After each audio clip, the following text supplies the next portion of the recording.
نحمدہ ونصلی علی رسولہ الکریم اما بعد۔ محرم الحرام کا مہینہ شروع ہو رہا ہے اور ذی الحجہ کا مہینہ اختتام کی طرف بڑھ رہا ہے۔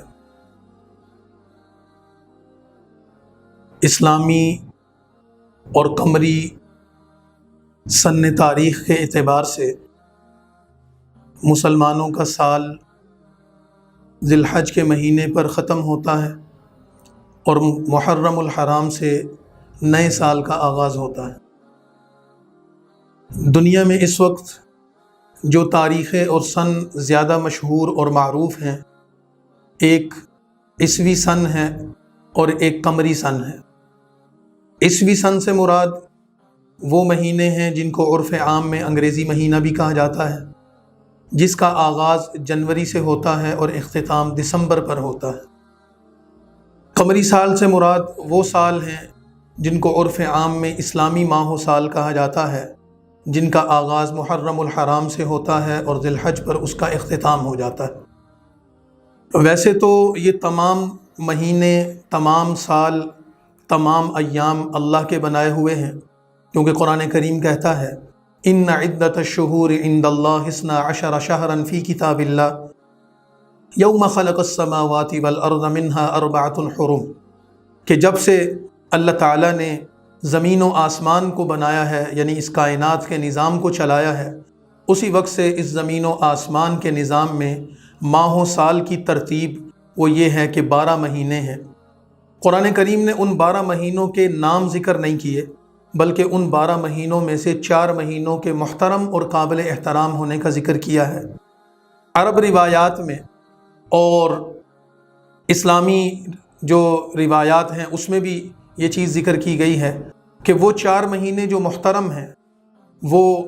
عیسوی مہینوں کے اعتبار سے نہیں بلکہ قمری مہینوں کے اعتبار سے ہیں، اور ان قمری مہینوں میں سے سب سے پہلا مہینہ یا ان سالوں میں اس سال کا آغاز جس مہینے سے ہوتا ہے وہ محرم الحرام ہے۔ مسلمانوں کو دونوں ہی سالوں سے مناسبت ہے، مسلمانوں کے عبادات کا نظام ان دونوں سالوں سے قمری اور شمسی نظام دونوں سے تعلق رکھتا ہے، لیکن خصوصیت کے اعتبار سے مسلمانوں کا بہت بڑا ورثہ، اسلامی تعلیمات کی بہت بڑی بنیاد، اس کا تعلق اسلامی یعنی قمری ماہ و سال کے ساتھ ہے۔ اس وجہ سے مسلمانوں کو عیسوی سن اور سال کے ساتھ اور مہینوں کے ساتھ قمری مہینوں کی اس کی تاریخوں کی تعیین بھی معلوم ہونی چاہیے، ان مہینوں کے نام بھی معلوم ہونے چاہیے، ان کے آغاز اور اختتام کا بھی مسلمانوں کو پتہ ہونا چاہیے۔ نئے سال کا آغاز ہوتا ہے اور پرانے سال کا اختتام ہو جاتا ہے۔ اس حوالے سے دنیا میں ایک عام تصور یہ پیدا ہو گیا ہے کہ نیا سال جیسے ہی شروع ہوگا تو اس کے لیے جشن منایا جائے گا، اس کا استقبال کیا جائے گا اور اس کے لیے طرح طرح کی تقریبات کی جائیں گی۔ یہ عام دنیا کا تصور ہے جس میں فضولیات ہی فضولیات ہیں، کوئی چیز ایسی نہیں ہے جو قابل تحسین یا قابل تقلید ہو۔ ہاں، اسلامی تعلیمات کو سامنے رکھا جائے یا اخلاقی روایات کو سامنے رکھا جائے تو ایک اچھا مسلمان یا بلکہ ایک اچھا انسان وہ یہ سوچتا ہے کہ میرا آنے والا سال میرے پچھلے سال سے، گزرنے والے سال سے زیادہ بہتر ہونا چاہیے۔ کس اعتبار سے بہتر ہونا چاہیے؟ اعمال کے اعتبار سے بہتر ہونا چاہیے، اخلاق کے اعتبار سے بہتر ہونا چاہیے، کردار کے اعتبار سے بہتر ہونا چاہیے۔ اگر میں نے گزشتہ سال گزارا ہے تو مجھے اس پر غور کرنا چاہیے، احتساب اپنا کرنا چاہیے کہ میرے گزشتہ سال کے کتنے مہینے اور کتنے دن ضائع ہو گئے، اور کتنے ایسے مواقع تھے کہ میں جب نیکی کے اعمال کر سکتا تھا، اچھا کردار ادا کر سکتا تھا، اخلاقیات میں کچھ نہ کچھ حاصل کر سکتا تھا، لیکن میں نے اپنے ان ماہ و سال کو ضائع کیا۔ اس پر تأسف اور افسوس ہونا چاہیے۔ آنے والے سال کے حوالے سے امید پیدا ہونی چاہیے کہ میرا آنے والا سال یہ میرے پچھلے سال سے بہتر ہوگا، کہ میں اب آنے والے سال میں اپنے کردار کو، اپنے اخلاق کو اور اپنے اعمال کو اپنے گزشتہ سال سے بہتر کر سکوں گا۔ یہ ایک اچھے مسلمان اور ایک اچھے انسان کی نشانی ہے۔ اسی طرح جب ہم محرم الحرام کے آغاز کو دیکھتے ہیں تو محرم الحرام کے ساتھ 2 چیزوں کی تعلیم ہمیں اور بھی ملتی ہے۔ ایک تو یہ کہ اس کا تعلق مسلمانوں کی تاریخ کے ساتھ ہے۔ محرم الحرام کی تاریخ میں پہلی تاریخ حضرت عمر فاروق رضی اللہ تعالیٰ عنہ کی شہادت کے حوالے سے، اور 10ویں تاریخ حضرت سیدنا حسین ابن علی رضی اللہ تعالیٰ عنہ کی شہادت کے حوالے سے معروف و مشہور ہے۔ امیر المومنین سیدنا عمر بن خطاب رضی اللہ تعالیٰ عنہ جلیل القدر مسلمان ہیں، خلیفہ راشد ہیں، مسلمانوں کے دوسرے امیر ہیں، رسول اللہ صلی اللہ علیہ وسلم کی دعا کا مظہر ہیں، اور اسلامی تاریخ کے انتہائی بلند کردار اور عظیم الشان ہستی ہیں۔ اللہ تعالیٰ نے حضرت عمر رضی اللہ تعالیٰ عنہ سے جو اپنے دین کی خدمت لی، اس کی مثال پوری اسلامی تاریخ میں نہیں ملتی۔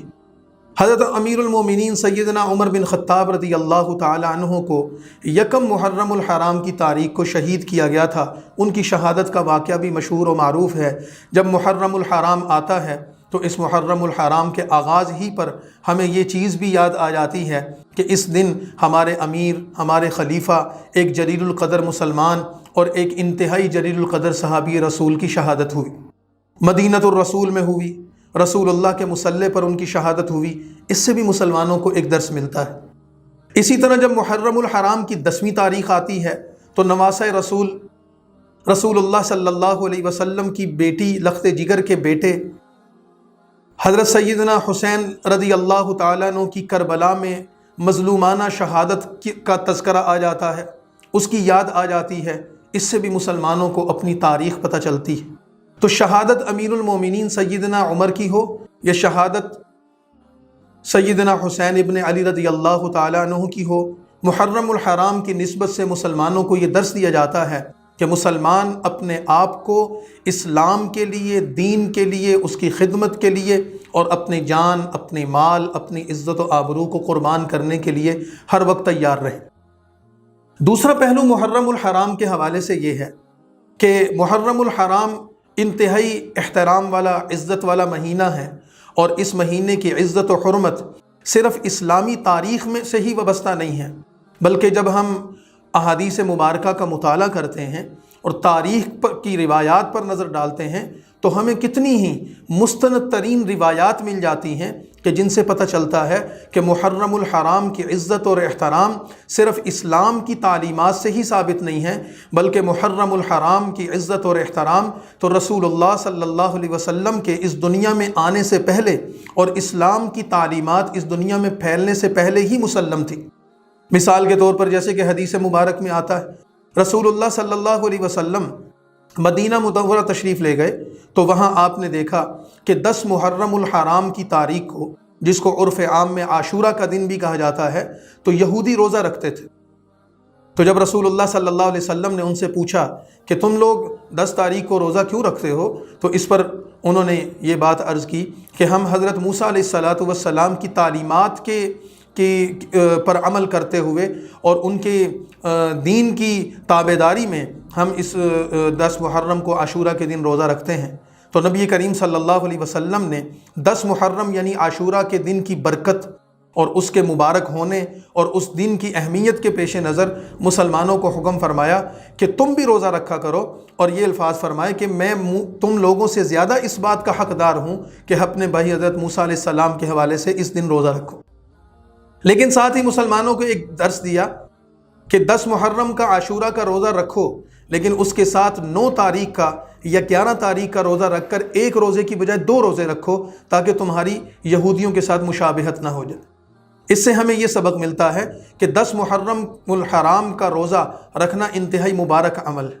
یہ روزہ نفلی روزہ ہے، کوئی رکھے گا بہت زیادہ اجر و ثواب پائے گا، لیکن اگر کوئی نہیں رکھے گا، چاہے ارادتاً نہ رکھے یا کسی عذر کی وجہ سے نہ رکھے، اس میں کوئی گناہ نہیں ہے، اس کو ملامت نہیں کی جائے گی۔ لیکن اگر کوئی شخص روزہ رکھے گا، اس روزے کا اجر، ثواب اور برکت بہت زیادہ پائے گا۔ لیکن تعلیم یہ ہے کہ اگر کوئی عاشورہ کا روزہ رکھنا چاہے تو اس کو چاہیے کہ وہ 9 تاریخ یا 11 تاریخ کا روزہ ساتھ شامل کر لے تاکہ یہود کی مشابہت نہ ہو۔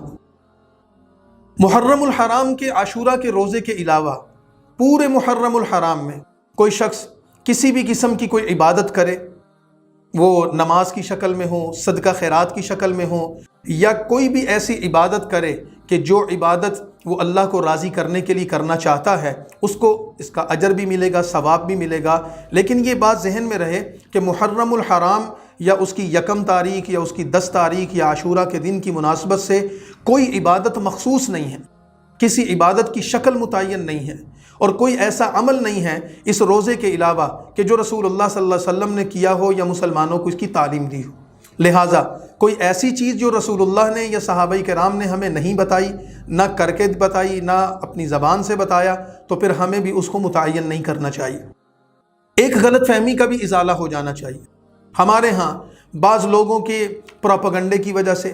یا عام لوگوں کی لا علمی کی وجہ سے یا دین کے ساتھ مناسبت نہ ہونے کی وجہ سے شاید یہ سمجھا جاتا ہے کہ عاشورہ اور 10 محرم کی فضیلت یا عاشورہ اور 10 محرم کی اہمیت وہ سیدنا حسین رضی اللہ تعالیٰ عنہ کی مظلومانہ شہادت کی وجہ سے ہے، اس وجہ سے لوگ 10 محرم کو اہمیت دیتے ہیں۔ تو یہ غلط فہمی بھی دور کر لینی چاہیے کہ نواسہ رسول کی شہادت، مظلومانہ شہادت بلا شبہ تاریخ اسلام کا ایک دردناک باب ہے اور ایک بہت بڑا واقعہ ہے جس کا انکار نہیں کیا جا سکتا، لیکن یہ ایک حقیقت ہے کہ یہ واقعہ رسول اللہ صلی اللہ علیہ وسلم کے اس دنیا سے رخصت فرما جانے کے کئی سال بعد پیش آیا، اور آپ صلی اللہ علیہ وسلم اپنی زندگی میں محرم اور عاشورہ کے دن کی جو فضیلت متعین فرما چکے تھے اور جو اس کی بیان کر چکے تھے اہمیت، اس میں اس شہادت کا کوئی تعلق یا تذکرہ نہیں۔ اور جیسے یہ بھی میں نے عرض کیا کہ اس عاشورہ کے دن کی اہمیت رسول اللہ کے اس دنیا میں آنے سے پہلے دنیا میں مسلم تھی، جیسے کہ حضرت موسیٰ علیہ السلام کے حوالے سے ذکر کیا کہ وہ اس دن روزہ رکھتے تھے۔ اور پھر جب ہم تاریخی اور بلکہ احادیث کی روایات کو دیکھتے ہیں تو ہمیں حضرت آدم علیہ السلام کی پیدائش سے لے کر نبی پاک صلی اللہ علیہ وسلم کے اس دنیا میں آمد تک کے مختلف حالات و واقعات میں، یعنی مختلف پیغمبروں کے حالات و واقعات میں یہ بات پتہ چلتی ہے کہ عاشورہ کا دن مختلف نبیوں کے ہاں بھی مبارک رہا ہے، اور عاشورہ کے دن کے ساتھ تاریخ اسلام کے نہیں بلکہ تاریخ انسانیت کے بڑے بڑے ایسے مبارک واقعات وابستہ ہیں کہ جس سے ہمیں اندازہ ہوتا ہے کہ محرم کی تاریخ، عاشورہ کا دن، یہ پوری انسانی تاریخ میں مقدس و محترم اور مبارک رہا ہے، اور اسلام نے اس کی اس برکت کو، اس کے احترام کو جاری رکھا ہے۔ لہٰذا محض اس کی فضیلت کربلا کے واقعہ کی وجہ سے نہیں ہے، یہ ایک غلط فہمی بھی دور ہو جانی چاہیے۔ ہاں، یہ ایک اتفاق ہے کہ اس مبارک اور مقدس دن اور اس عاشورہ کی تاریخ میں نواسہ رسول بھی مظلومانہ طور پر شہید کر دیے گئے۔ تو اللہ سے دعا ہے کہ اللہ ہمیں محرم الحرام کی قدر کرنے کی توفیق عطا فرمائے، اس مبارک مہینے کی برکتوں اور رحمتوں کو سمیٹنے کی توفیق عطا فرمائے، اور اس میں ہر ممکن طریقے پر نیکی کے اعمال کرنے کی توفیق عطا فرمائے، اور اگر آسانی ہو تو عاشورہ کا روزہ 9 یا 10 یا 10 یا 11 کا روزہ رکھنے کی توفیق عطا فرمائے، یا کم از کم ہم اس چیز کا اہتمام کریں کہ اس مبارک مہینے میں اللہ کی نافرمانی سے بچنے کی کوشش کریں۔ اگر کسی شخص نے اس درجے کی بھی کوشش کر لی اور ہمت کر لی کہ اس نے اس مبارک مہینے کے تقدس اور احترام میں اپنے آپ کو گناہوں سے، نافرمانی اور معاصی سے روک لیا، انشاءاللہ وہ بھی اس مہینے کی برکتوں اور رحمتوں سے محروم نہیں رہے گا۔ وما علینا الا البلاغ المبین۔